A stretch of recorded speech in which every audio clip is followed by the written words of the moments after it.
Assalamu alaikum. Good evening. Ramadan Mubarak to all of our listening audience. We'd like to welcome you to our first interview in our series called The Daily Dose. And it basically is featuring Muslims in sports and the work that they're doing with their platform through faith, through sports, and through service. And we know through the times that we're going through right now with the COVID-19, we can all use a dose of motivation. So we're calling this medicinal motivation because it has healing properties, uh, mentally, spiritually, emotionally. And at this particular time, um, our first guest is Batouly Camara. She's still at UConn, getting ready soon to be finishing up, getting her master's degree. She's an outstanding individual. She's a scholar athlete. She's an entrepreneur. She's a social activist, and we're proud to have her on with us.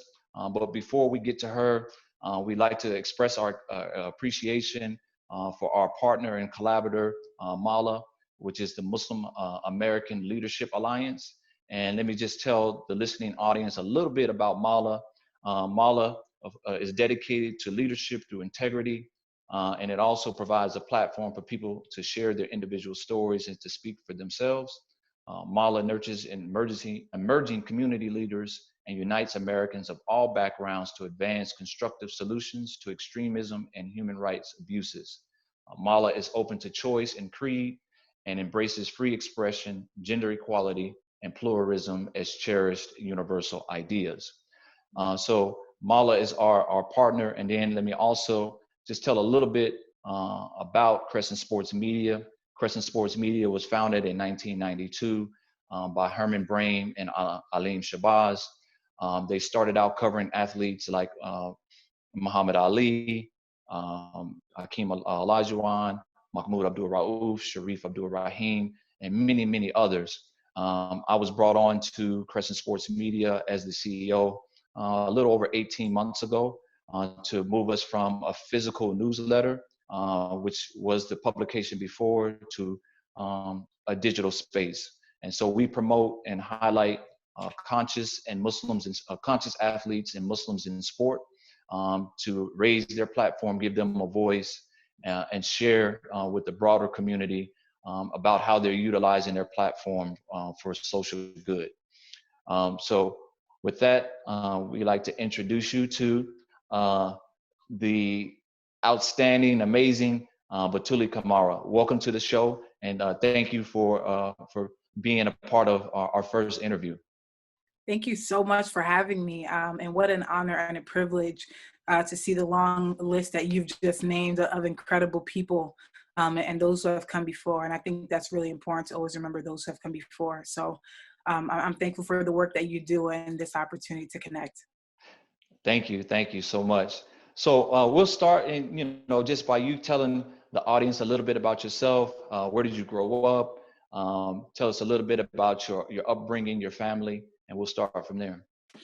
Awesome. So I was born and raised in Midtown Manhattan, but I felt like I grew up in Guinea, West Africa, as a first generation. It was always about history lessons instead of fun facts.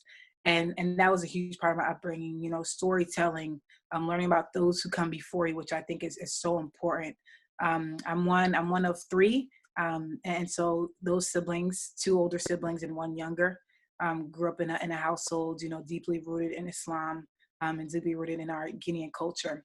And that was hard to navigate, throughout the city. But alhamdulillah, a village raised child, I like to say. Everyone I came in contact with was really amazing and supportive throughout my upbringing as a woman. Beautiful, beautiful. So growing up in right in the heart of New York, the cultural epicenter, so to speak, so did you experience any type of bullying or anything like that growing up, teasing because you may have had an accent or anything like that? It's so interesting. So in my culture in Guinea, right? Guinea is a francophone country, which means they were colonized by the French. But a majority of that, we speak different languages, whether it's Susu, Fulani, or Malinke. I happen to speak Malinke, which is a dialect that's not written, or you can't read it or write it at all. It's only spoken. So when a child is young, in order to preserve this language, you teach it to them. Everybody speaks this language to this child, so that in order to preserve the language, to preserve the culture, so that when they're ready to go back home, they not only have the means to, but they can now speak their native tongue, their native language. So it was interesting. Like I said, born and raised in New York City, and my initial introduction to elementary school was tough because the teachers couldn't figure out, you're born in America, you've never been out of the country. Why can't you speak English? And so that was kind of my introduction to say, okay, definitely figuring out the importance of what my mother wanted me to learn. Like I said, I was probably speaking Arabic at that time and in our language, but not English. So just to say, you know, this is what you're rooted in. And it came as so much to what was my first educational experience. So I would say in regards to that and the initial language barrier, even being born in America was a tough transition. And then second, I went to an all Jewish school. And my mom did it on purpose due to financial resources, and how brave was that. And so being one out of three people of color in our graduating class was another large thing. But another thing is when, for us as Muslims, we know, or those tuned in as Muslims, those who are Jewish are very big on knowledge. And so that was actually interesting because there were many times when they would be telling me about Islam, like, you know, I was like, oh yeah, you know, people of the book. And so that was really interesting. But I would say the initial two were definitely language, definitely race, but alhamdulillah for the religion aspect. Absolutely. That way around. Absolutely. And that's the key, you know, with Islam, it transcends all type of barriers, all type of cultural roadblocks and things of that nature.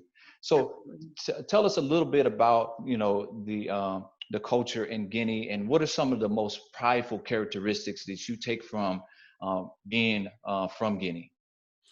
I would definitely say it's so funny. I feel like, I don't know if anyone is on social media, but these people are doing trends where they like pour things into a bowl and they try to figure out, you know, how much of something somebody has. Right. And my cousins were actually doing that last night, and we're like, extra. That's probably the first. But definitely, you know, proud people, and not pride in a sense of, you know, arrogance, but proud of what I come from, those who have come before me, and what we stand upon. So I would say definitely proud people, you know, and that's, but very humble at the same time. I would say prideful, but humble in the sense that you don't have to know everything, but being able to navigate, but being able to say, I may not know something, but I know where I come from and I'm rooted in that.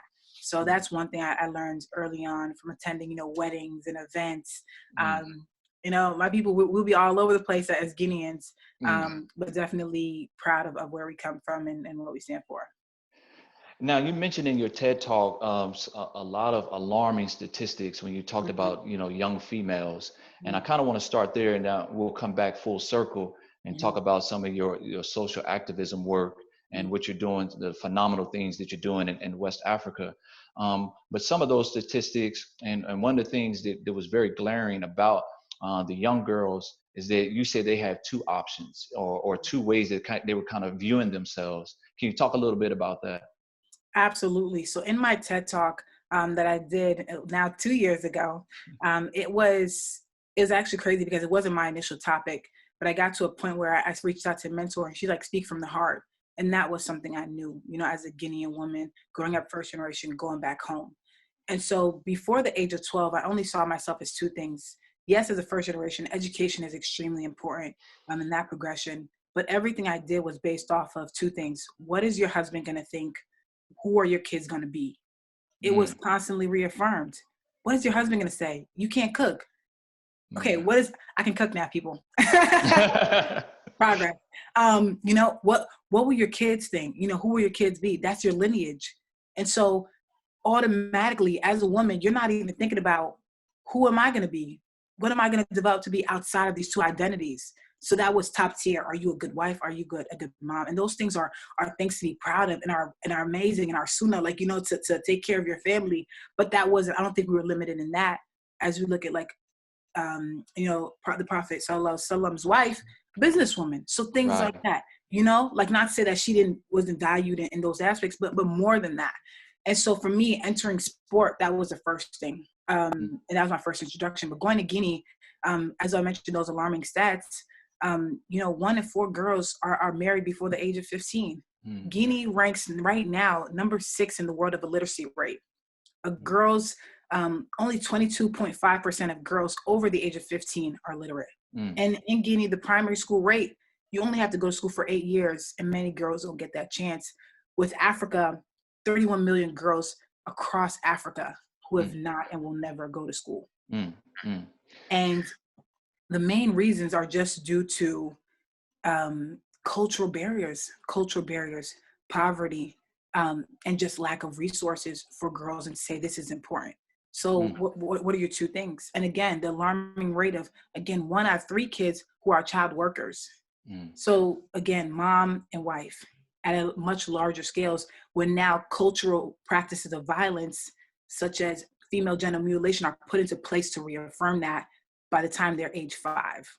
I was just like, man, wow. Wow. So talk about barriers. And so for me, it was getting over the mental hurdle, but for them, it's mental, it's physical, it's emotional, it's economical.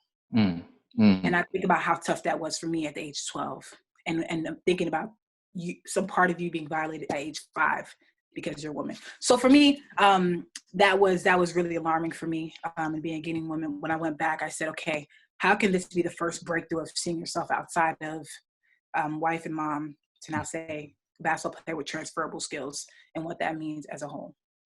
So you talked about your mentor, Shanae Jones, and how she introduced you to sport. Now, was basketball your first choice, or was there another sport before you were introduced to basketball? Yes, I would say before basketball, I moved to Texas for 2 years, and I think I wanted to do lacrosse. I don't even know how. I don't know how. I'm still trying to figure that out. I think I picked up a lacrosse stick and it disappeared as quickly as I picked it up. So no real concept of the game.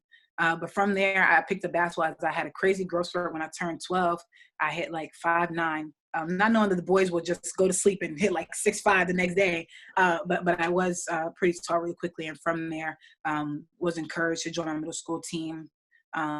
And through that support system, where I was able to meet Shanae, who was my first female coach, and now my mentor of 11 years. Wow. So did you, when you were introduced to basketball, did you stick with it because you fell in love with it? Or were you one of those prodigies that were able to look in the future and say, well, you know what, this basketball thing can lead to more opportunities, so I'm gonna use basketball as a tool. So was it the love of the game that kept you sticking with it, or was it you saw it as an opportunity because of your history, your cultural history, about women and women not having the voice, not having the resources? So which was it? Was it the love or the opportunities that allowed you to stick with it? It was the love. And as a kid, it was the freedom. I could never go out the house as a girl, but I could go to practice. Mom, I'm going to practice. That statement could take me all over the world, and it still does. Mom, I'm going to my game. But that freedom of being able to travel and that sisterhood, I just love being around my teammates, and the things that we talked about, the bonds that we had, the crazy practices that we had. I just loved it. It was nothing more, nothing less than just a newfound sisterhood that I had, and being able to leave the house when my brother did. I could go now. I didn't have to cook. I didn't have to wash those dishes anymore. I could go to practice and do something. And so that was really fun for me. And it wasn't until I got recruited to go to boarding school when I turned 14, and my dad passed away. That was a shift in my life that I really was like, oh, this is serious. But before then, the introduction was just fun. It was fun. It was freedom. It was amazing. Now, was you one of those ones that had a natural competitive spirit, or okay? And where did that competitive spirit come from? Where do you think it came from? I think it came from being the only 12-year-old on a 16U team. And when you're on a 16U team, obviously, when you're on a team with older people, no one wants to lose. So they had already developed that competitive edge. And so you go from maybe being picked last to, I don't like how that feels. What do I have to do to not be picked last? You know, subtle things. What do I have to work on? How do I gain someone's trust? You know, and how do I know that they like what I do? By positive affirmations, like, oh, that was good. You know, oh, now you're getting picked up second and third instead of last. So that natural competitive spirit to just gain the respect, as I mentioned, coming from a country of those who have this pride about who they are, and not in a bad way. But just say, okay, you know. This is representing me, myself, my family, and my community. So let me work to get better.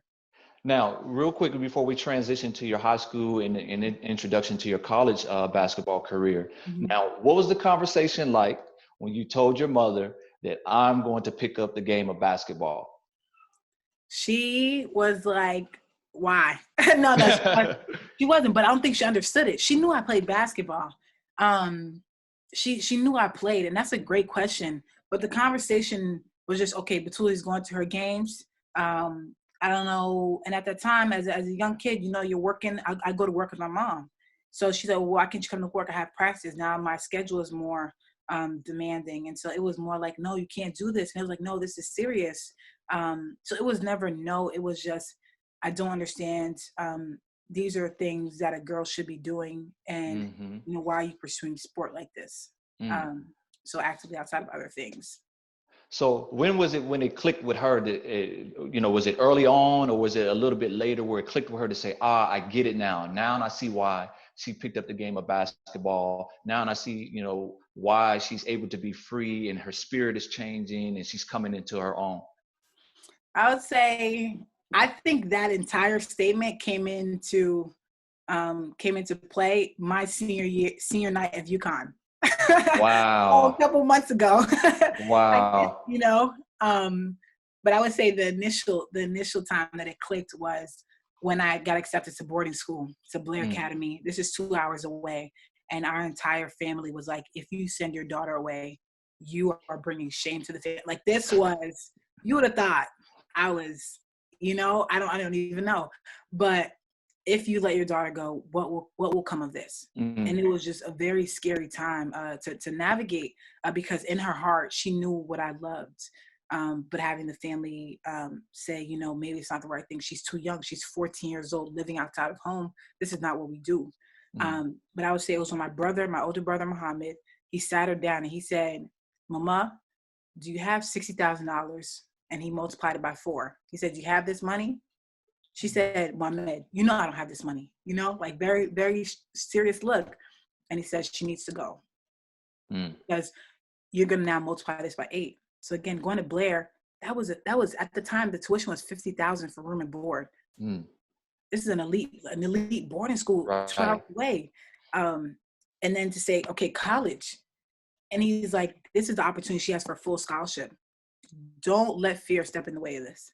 And the God that you believe that had this child, that allowed you to have this child, is the same God that will protect your child. So I think I talk about allies a lot. It was my brother who really had that conversation. It was a pivotal moment where my mom was like, okay, and let me go. Now, did either one of your siblings, did they play sports as well? Yeah, my older sister did play, and she has stopped, but she was the first one who picked it up in middle school. And then my brother continued to play out throughout college, where he went to different universities, such as like West Virginia State, University of Central Florida, junior college. Okay. And, you know, various divisions throughout his playing career, but he played. And then my younger sister now, who's 16, Aisha, she plays. So a little bit of sport. Okay. Now, you go from Blair Academy and boarding school. I'm sure it was a cultural shock. You're 2 hours away from home. Yeah. Just talk about a little bit and just encapsulate, you know, your whole experience in at Blair Academy. It was absolutely amazing. It was definitely a very transformative moment in my life. It was where I think I grew into myself and I was reaffirmed in everything else. It was, you can do anything that you want. But there goes the key word of privilege, having the opportunity to do so. And now it's in a space where I could actually explore those ideas of who I wanted to be, such as public speaking, the play, track and field. So we're talking about sport, we're talking about across the arts, we're talking about, social capital and those opportunities and what that presented. So I learned so much, and I absolutely love Blair Academy. I'm the crazy alum who comes back because of everything that I learned there, and the woman that I think I became and grew into during my time there. Yeah, I can really tell, it had a very profound effect on you when I saw you did the gratitude chapel, and how much of an effect that had on you. It was touching. It was touching to see that and see the type of experience, considering where you came from and going to that particular school, and see how much you got out of it and how the people just kind of wrapped their arms around you there. Yeah, and there's nothing like support, and I feel like it was definitely just that. And again, you're at a boarding school with 450 kids. Everybody knows you. You grew up with these people. You're living like with your teachers in the same kind of apartment complex.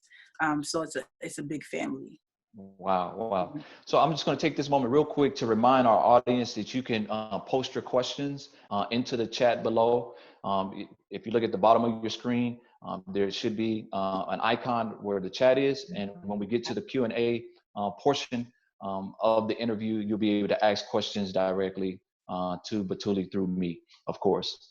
So now transitioning from Blair and going into college. Now, I know you mentioned that you wish you had gone to UConn first, but you ended up at Kentucky. So talk about how that went, that recruiting process that you went to Kentucky, but then you eventually getting over to UConn. I always look back at that process, and I think the older I get, the more I learn from that initial experience. So going to Kentucky, it was definitely about what I felt was home. I was really connected to the girls, amazing coaching staff who I really grew a relationship with on both ends. So at that point, I really didn't know where I was going to go. And ultimately I did decide to go to Kentucky and the SEC and figure that out. And it was an amazing journey. I think it was one that I had to take. It was super necessary. I don't regret anything. It was necessary. It was a growing process. There's nothing like that freshman year transition of becoming your own, practices, bouncing a full schedule as a student. So I would say, Kentucky was an amazing opportunity for me and a huge learning experience.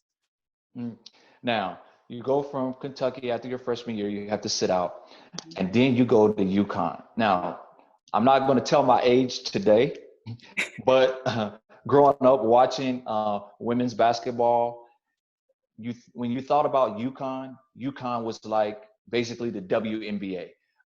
When I was coming up, you saw all of the Rebecca Lobos, Diana Taurasi's, and all of that. So what was that experience like to actually walk on the campus and then see all of those, all the tradition, Gino Auriemma, all of those, all of that? It makes me think back to my initial junior year when I was getting recruited by UConn. And actually I haven't shared this story much, but I would never forget it. It was my junior year, and I visited UConn and then Kentucky and then committed. I should have taken another visit. Take the other visit. And I remember it was probably like, I want to say that's when they changed the recruiting period. So it was about 2 weeks after they had won a national championship.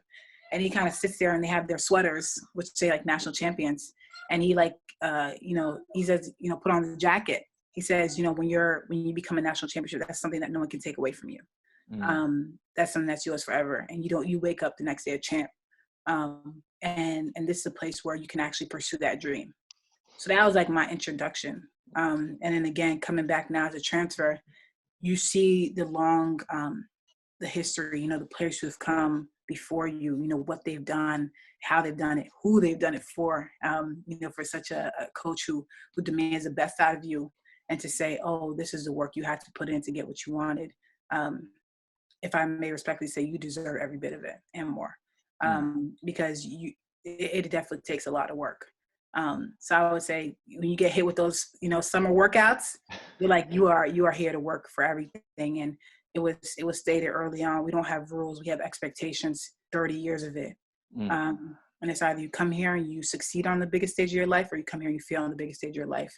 But the culture is embedded into the walls, and that's how it's built. So. Mm. Wow. I mean, to go to a storied program like that, I mean, what an experience to be able to play for one of the Mount Rushmore coaches in Gino, and the type of program that he runs. Now, there was three things that you said that really you reflected on about your experience at UConn. One was being on the team. Mhm. The other one was attention to detail and the culture. So talk about the culture of UConn. The culture, I would say, is, culture is a beautiful thing, because it's so hard to maintain, you know. And my coach, she always gives this quote, culture and a dynasty is working so hard so everything stays the same. And you Mm, are fighting everything, past, present, new, up and coming, just so things can stay the same, with mm, players looking different every season. So I would say that was encompassing of the culture, things staying the same. And where did that come from? Leadership. Our senior leadership was a huge thing. So in those initial summer workouts, we'd have workouts where the coaches weren't present. It was just our trainer. And so early on, you are very aware of who are the leaders on your team. So you come here, you think, oh, I gotta impress Gino. No, I gotta impress Gabby Williams. I gotta mm, impress Kia Nurse. I have to gain respect from my teammates. And they have seen who those who have come before me. So as a freshman, who's her senior? Brianna Stewart, mm. Mariah Jefferson. So you come in and that's the standard. And who have they learned from? Maya, who have they learned from?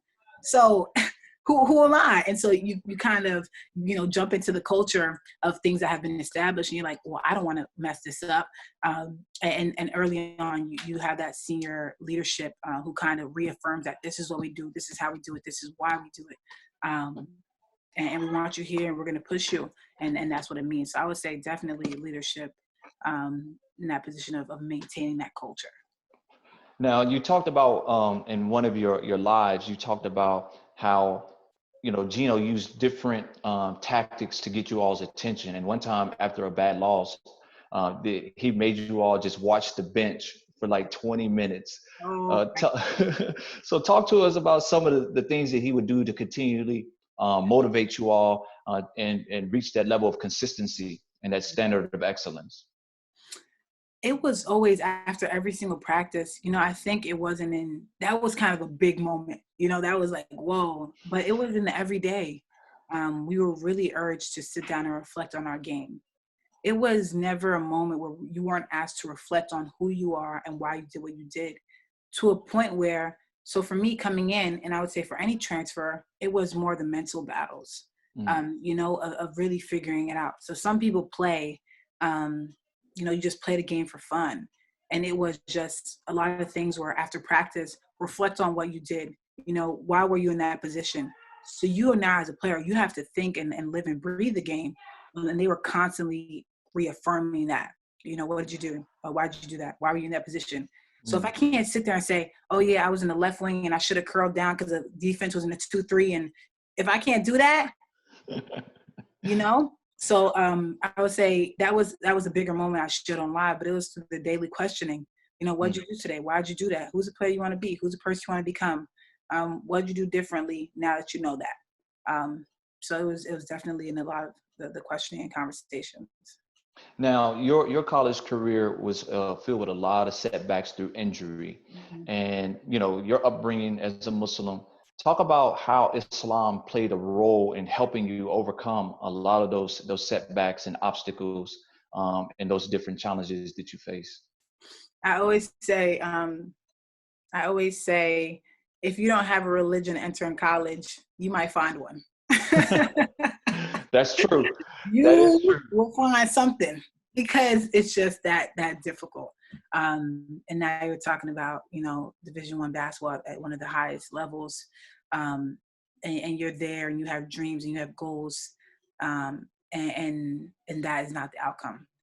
Mhm. And the first and thing that you have to do is say, do I believe or do I not? So I can't believe in God wholeheartedly when it's good and not when it's bad. Mhm. So it definitely took a lot of soul searching, which I think is important, so important. You know, what is my foundation? What is my core? What can I control? What can I control? What can I learn from this? You know, how can I wake up the next morning and say, Alhamdulillah, you know, praise be to Allah, I can walk. And the thing about injuries is every one of them is different, but there gets to a point in your injury where you're like, man, it could have been worse. And I'm so thankful for what I have. Maybe I didn't say thank you enough. So, you know, throughout my career, it was many of those reflective moments of, you know, what I wanted, what I prayed for. You know, you spend nights praying and then another injury. And it was just like, yeah, this is the reality, but it's not, I don't have to live here. This is what I'm facing right now, but this injury doesn't define me. So it's even interesting now that I have a lot of interviews and they're asked about injuries. I can't even remember one of them. Yeah, there were moments when they're difficult and they're hard, but I didn't live there. You know, I stayed faithful. I stayed looking forward. You know, what was next? What was next? What could I control? What could I be grateful for? And what support could I find? And who could I support during this time? So I never lived in those moments, but it was difficult. I can remember that. I can feel that, but I didn't choose to live there. You know, I was reading one of the articles, and one of the quotes that you stated really jumped out to me because it hit home for me because of the month of Ramadan. And I'll read this quote. It says, "To keep myself going when I couldn't rely on my body, I thought, how can I produce? How can I develop my mind and heart in my service?" Now, you know, in the midst of Ramadan, Like, who asked that? yeah, I mean, the quote says it was attributed to you. No, so I guess where I'm going with that is, you know, in the month of Ramadan, you know, we abstain from a lot of the physical appetites. And what that does is allow us to focus on our intelligence and allows us to focus on our spirituality. So kind of, you know, correlate those two. You're going through those injuries, you know, you can't use your physical body during your college career. That's the one thing that brought you to that university. But that time, you know, allowed you to really focus on other things that really are helping shape your future now. I would say it is so many moments, and I think the person you want to become is through discipline. So in those moments, you know, when I couldn't rely on my body and I would focus on, you know, my mind and staying prayerful, it's the same thing. I think, especially in this time of Ramadan, is to say, you know, no one is holding your hand backwards to fast. No one will see if you eat. No one will see what you do, but it's just this trust and this belief in the Almighty. And so for me, it was no one will say anything if I maybe, you know, gain weight. No one will say anything if I don't go hard in my rehab, but I will know. In my heart, I'll know. And it's in the daily things that add up to what I'm trying to do and what I'm trying to accomplish and the bigger picture at hand. You know, Jannah, the bigger picture at hand, you know, playing this season, the bigger picture at hand. So it was just eliminating, you know, the ego, those desires, things that I wanted, things that were easy, and just saying, okay, this is kind of my bigger picture. And, you know, they say something, if it's something worth enough, it'll be hard to get. Right. It'll be meaningful when you get it. So now transitioning into some of the things that you've been able to do off the court. So walk us through how you decided to come up, or what was there a significant event? Was there a person that really got you to see that it was important to start an organization like Wake? Tell us about Wake and what inspires you to come up with it. In 2017, I went to Guinea, my mom's home country, Guinea, West Africa, and I went there to run basketball camps. But through that 2-month experience, I was able to learn more about the girls, more about, you know, gender and equity, and to learn that there was a need for opportunity, access, and resources for young girls all over the world. But as I mentioned, primarily in Guinea, as that's where I was. And so when I came back, I spoke to my teammates, I spoke to my coaches, I spoke to anyone who would listen, because I couldn't shake it off my heart. And so I felt compelled to start something more formal and to continuously go back and to provide services for the girls, you know, opportunity, access, and resources to basketball training, to workshops, and to life skills development. And so as I went back and was having these conversations, it was, okay, well, what are you going to call it? That's kind of how you come up, what are you going to call it? What are your mission? What are your values? What are your goals? What do you see for this? So really sit down with people who support me in that process to create that. And from there, we created Women and Kids Empowerment because that was my goal, to empower those who I felt looked like me, who had journeyed through what I journeyed through, and those who I was extremely inspired and empowered by. And so to date, we've had an amazing impact. And I say alhamdulillah for that, with now 890 participants, over 10 camps, across 4 countries. Across 4 continents. Wow. 9 countries. And so with that, it's been amazing to see how that has transformed. And the only reason to make it official was due to those who really wanted to participate and then figuring out ways and formal ways to do so. Wow. Man, that's phenomenal. That's phenomenal. And so now your experience with weight, and let me just digress for a second. We only have about an hour allotted. So there's a lot, more that I really want to delve into, but for the sake of time, we have to kind of skip and skim through a lot of different things. Yes. But I want to talk about the book and what inspired you to write, not write the book, but it's a children's book, but and I don't like to look at books as you writing the book. It's a process, it's a project. So it's not just about you writing the book, but it's everything from the beginning, from the inspiration to you actually having the courage to actually do it, and everything that's involved in it. So talk to us about the process of the book, what it took to really say, you know what, I'm going to go ahead and do it. This book is definitely, I love that you said that. And I think this is a great question. This book is genuinely a piece of my heart and my experiences through sport from when I was a little girl to where I am now. And so it was inspired by, as I said, those all over the world who play the game, who may not look like me, who have unique abilities and diverse backgrounds, and where the game has allowed me to go and who the game has allowed me to experience, and vice versa. And so that was a reflection of this book through my personal experiences in a world where I see the game of basketball, how I've experienced it, how it's had a positive impact for me and those around the world, and kind of a utopia-like book where it's reflective of that, because representation matters. And at a young age, when I had my first mentor, my first coach, Shanae, a woman of color, it did things for me to see someone who looked like me in that space and rooted me on. And I want this book to serve as the same thing for young girls around the world, to be inspired, to be their first introduction to sport, in a sport that looks like them, girls who look like them, who have the same unique abilities as them, to say this is a place for you to succeed in all ways. And so that was a huge part of me writing the book. And once I got to grad school, I really learned it's a huge difference between theory and execution. I think that's where separation lies. And so I always ask, what parts of yourself will you take to the grave and why? What is that for? And these ideas that you feel are transformative and the impact it's had on you, don't be selfish in that. Don't be selfish in that and what you have in your ideas. And so stepping a little bit outside of myself, I said, okay, what does this look like in a book and who is my target? And it was, the younger Batouly. And that was kind of how the process was of writing down the script. I would constantly think about it, and it naturally came to me in so many ways. So the funniest story people always refer to is when we were on a flight to a game and it kind of just poured. We were just on a flight and I just wrote and I was like, this is it. And then from there, putting in the work to kind of execute that. Now, Batouly is being very, very humble. She's not telling you everything that she's doing with weight. She's building a school, a boarding school over in Africa for young girls. They already, if I understand correctly, you already have the land acquired, and you'll be building. Hopefully, inshallah, we're making dua for you that the project goes according to.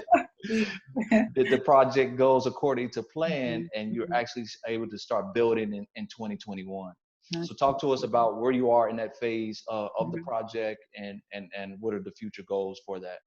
hmm The future goals are to build, but to make genuine connections, because I feel like we're at a time and a place in our life where we all want to have a positive impact. And there's an impact for you. There's a place for you where, your heart can be written in Guinea. And to say, I've traveled there, and to come to this amazing school and transform the lives of a girl, of a community, of a nation. So that's something that's been a passion project of mine for a very long time. And to say, we have bought the land, alhamdulillah, and now working on phase 2, which is getting the word out, spreading that through fundraising initiatives and campaigns and tours and basketball camps, to inshallah break ground in 2021 is our goal. Okay. Before we transition into the Q&A with the audience, where's a central place that people can go out and find out how to purchase the book, what they can do to donate to the foundation to support Wake? Yes. So the first is, please feel free to contact me in any way. I'll probably leave my email below. And in regards to the book, it'll be printed as an e-version because Amazon is not shipping out physical copies right now during this time. So it'll be available as an ebook in about 2 weeks, inshallah. We've had some delays due to the coronavirus, and keeping that in mind for the entire team and those working on the book. And the second is through our Instagram page. Right now we have Instagram, LinkedIn, and Facebook for Wake Women and Kids Empowerment. That I'll also add below, where you can follow us. And we will be creating some campaigns towards the end of towards the end of May, to begin those initiatives. Okay, last question before we transition into the audience, and that's about Ramadan. So give us maybe 1 or 2 memorable moments of growing up, either growing up at home with Ramadan or Ramadan experiences through sports. I would say the first is, I really remember Ramadan when you broke your fast at 4 o'clock and 5. Oh, wow. and what a time. What a time. And I would come home and I'm like, this is amazing. I can do this all the time, And my mom would laugh, and it was just the pride of being at school and being a young girl. And again, as I mentioned, alhamdulillah, for those who knew about Islam in my community. And, the cafeteria people would just be so nice, and saying, happy Ramadan in many ways. And so it always felt like a celebration. And then, maybe learning about dreidel and other people and other religions. So that was a really fun time to share mine. And then the second would be, as a student athlete, going through probably one of my hardest workouts. I would say a year ago. I thought I saw the stars. That morning we had like 7 a.m. conditioning, and it was like hills. Then we had like weights. Then I had an individual workout, one-on-one with the coach, and then we played pickup. This was in one day. Wow. Thing. I thought that was it. But it's usually after those moments where you're like, this is what I'm willing to do. This is what I believe. And how much strength I feel like came from that moment. So that was probably one of the most beautiful moments. Okay. So now we're going to go and transition into our Q&A. Thank you so much for everyone who's asking questions and who tuned in this entire time. Definitely means a lot to me. Okay. Now this one is, what was some of the toughest criticism that your mentor gave you? Huge shout out to Faith. Faith actually did track and field at UConn, and she's amazing. We're part of an organization called Collective Uplift, where it's to holistically empower student athletes. So huge shout out to Faith. And what was the toughest criticism? Yes, it says, what was some of the toughest criticism your mentor gave you? The toughest criticism I would say was, mentors are amazing. She always say, Tuli, you're cut from a different cloth. Everyone calls me Tuli. And that was really, really tough. So it wasn't necessarily criticism, but it was, you need to be okay with being different, and you need to never try to be like somebody else ever, because you will lose yourself in the process. And that is just not the way to go. So I would say time and time again, that was not necessarily like criticism, but it was advice that was often replayed to me, be yourself and be true to that. And it's not always easy to be you. Okay, let's see here. The next question, hold on, let me see. Um, and those of you who are listening or viewing, feel free to pose your questions. Uh, what's your dream job, and what do you see yourself doing long term? My dream job. Well, right now, my dream job is to play professionally, and that's what I'm working towards. Despite the injuries, this has been a dream job of mine for a very long time to play the game professionally at the next level. So working and training to do so, inshallah. And the second would be to be a principal at a boarding school, to be, that. So with Wake Academy, this is actually me living out my dream out loud. And with you all. So that is very exciting for me. And it's that dream that keeps me up at night. It's a dream that scares me. But that would be definitely one of my biggest hopes and dreams. Okay, let's see. This next question, if I can. It says, talk about being a minority in race and religion in the U.S., playing sports among your peers and being able to keep your identity. Such as like you're playing attire or fitting in and hanging out. Rashid knows about college. Rashid definitely knows about college. It is definitely very interesting because during those times, when you're with your team, that's a way of bonding. So those are maybe key moments that you feel that you're not are missing out on. But I would say having mentors and having a strong support system. So that's the first thing I do. Where's the closest MSA that I can go to? How can I strengthen myself in these moments where weaknesses are right around the corner and are all around you? So what are some ways that I can do that? So for me, it was, again, being very intentional about who I surrounded myself with, making my intentions clear from day one. I'm really not going to do this. I'm really not going to go here. And then having that respect to that's what was expected of you. So you're no longer pressured into those situations. So that was a really big thing. I would say is creating a strong support system wherever I felt weak, and then really reaching out to them and then setting clear expectations of what I was and wasn't going to do. Okay, and along that line, another question is, did you keep in more of a Muslim circle in college, and were you active in your college MSA? I love everyone, so I don't, not even close. I would be at the Asian American Cultural Center. I'll be at the Women's Center. I'll be at the African American Cultural Center. I was everywhere. And I loved it because I feel like it was all versions of me and I didn't feel limited. And in those spaces, sometimes it was only me there, but I was okay with being uncomfortable. So I love being anywhere. If I go to any place, I love traveling. I love getting to know about people. So I love my MSA. That huge shout out to them. And I did spend a bit of time at the mosque, more towards my junior and senior year. But like I said, I feel like you can find inspiration anywhere, and I'm always ready to be with good people. Okay. Next question is, this is a 3 or 4 part question, but these are one off. They could be kind of like a rapid fire. Okay. What's one thing you can't live without? Islam.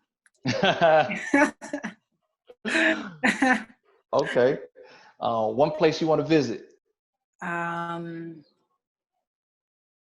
Oh, I thought I'd be better at this. Oh, I really do want to go to Saudi Arabia. Okay. All right. Your interests or hobbies outside of basketball? Interest or hobby. I really love watching TED Talks and videos and learning. Huge interest of mine. I love public speaking. I love storytelling. So a lot of that consumes my time. Okay. And let's see, there was one more. And your favorite author or book? My favorite author or book? Y'all are gonna laugh. I probably should say the Quran, right? Allah. But it Good is. Answer. Good answer. I'll leave it at that. If that's the best answer, that's it. Final answer. I love Matilda. I don't know why. It was one of my favorite books growing up. It was another book. It reaffirmed me at a young age to be different, to be true, to find those who support you. So again, I think deep into a lot of things. Maybe that wasn't the intention, but that's what I took away from it. So definitely one of my favorite books. Okay. Yeah. Okay. Um, Now we're close. We got about 5 more minutes. Mhm. Let's take our attention to the youth and the next generation. Yeah. What are some of your philosophies or best practices that you would like to share for young ladies, young women, or whether they're playing sport or not? hmm I would definitely say for young women, sit with yourself. Take time to ask yourself those questions that you just asked. What are you good at? What do you like to do? What feels innate to you? What are some of your biggest dreams and moments you've been inspired? So I would say, spend some time to just sit and reflect on who you are. Um, because, the world may try to change it in a lot of ways, but once you are kind of sitting in stillness, you can hear some of those answers. So I'd say really get to know who you are. And the second I would say is um, make goals that you want, even if it's little things. But I always say, envisioning a better version of yourself. What does it look like? What does she look like? What does she feel like? What does she do? And then third, I would say do research, do an immense amount of research on anything, on everything, and be open to new ideas because I think they always lead back to you and a newer version of you. So be open to that and find a good support system. Really, I'm very vulnerable when it's coming to seeking out information. I have no pride in that, in learning to better myself. So it's all about self-improvement. So first, for young girls, I would say definitely get to know yourself. Two, figure out. I mean, it's not one. Figure out. Who you are, and then two, ask yourself those questions. I skipped two. I'm not doing well. Three, it'll come back in the video. Three, definitely do that research, and four, get a support system. Okay. Now, if you can sum up your college experience, both on the court and off, what would be three takeaways from your overall college experience, whether on the court or off? The first would be have pure intentions in what you do as best as you can. No one knows your intentions but yourself. So try to have pure intentions in what you do and how you try to go about that. Because I think in the end, kind people and good hearts always win. So, keep that. People remember how you make them feel um, and they remember what you do. So definitely keep that at the forefront. The second I would say is the work doesn't lie. The work is inevitable and life will put you in positions to work for what you say you want. So try to beat it and do it anyway. So there's nothing like work. And, like I said before, separation lies in execution and the things that you really do. And the third I would say is take time for yourself. Take time for yourself. Take time for things that you feel really matter, things that fill your cup up. Spending time with family, those you love, because time is fleeting. So definitely take time to appreciate that. Okay. Wow. I mean, it's tough to really sum up, your life experience thus far at such a young age, all the great things that you're doing. Um, it's so inspirational. You're definitely a role model for our young ladies and our young men. You're just, you're a role model for human beings, period. And, we support, if there's anything that we can do as an organization, either Mala or Crescent Sports, Mhm. to help you achieve your goals and your dreams and everything that you're doing with Wake, with your book. And I know you're saying you're going to come out with a book series. So this is just book number one. So if there's anything that we can do to help support what you're doing, just please let us know. We'd like to thank our audience for tuning in the midst of Ramadan and in the midst of the COVID-19 experience. Mhm. We'd like to thank Mala and all of our partners with Crescent Sports. But most importantly, we'd like to thank you, um, Sister Batouly Camara. You are a shining star of our community, and we love everything that you're doing. And please, one more time, please let the audience know how they can get in contact with you to support all the things that you're doing. Yeah, and I definitely want to echo those sentiments. Thank you so much for this opportunity, because conversations like this ignite me, they keep me going. I'm young, I dream big, but I feel a little bit closer after every conversation I have with people, and those who stay tuned in. Because like I said, it's about all of us, and together we rise, and together we create that impact. So thank you for this opportunity to speak, and for those who tuned in. And you'll follow me on my email. I'm really big on email, personal connection. I don't know, just me. But via my email, which is batouly.f.camara@gmail.com. And then via my Instagram platform, Tooly, TOOLYYY, where again, as easily accessible. I will be taking a step back this Ramadan, but I definitely hope to get back to anyone who reaches out, and follow me at Wake as well, to stay tuned with our work there for Women and Kids Empowerment. Okay. One last thing that I have to mention to you, I wanted to mention it in the beginning, but you definitely have a huge future in storytelling. For somebody to do 63 Instagram lives in 1 month, that's phenomenal. That is phenomenal. I sat back and I kind of watched, and this is something I just did for fun. Like, I sat back and I was like, that was a bit aggressive. About me, you know? I gotta just love it, and I just love, just speaking to people. Right. And so I was just like, ooh, and again, I'm in class, y'all. I'm in class. I'm working out. I'm in the African house, which means chores, and I'm navigating. But that was really fun. That was really fun. So we pray Allah blesses you with success in all your endeavors. We know you're getting ready to graduate here in the next couple of weeks with your master's in sports management. So we're making dua that, everything comes into fruition with everything that you're doing. And again, we thank you. We appreciate it. We're humbled by this experience, and we're looking forward to doing this again soon, inshallah. So thank you so much. And thank you, listening and viewing audience. Ramadan Mubarak, and Assalamu alaikum. Assalamu alaikum.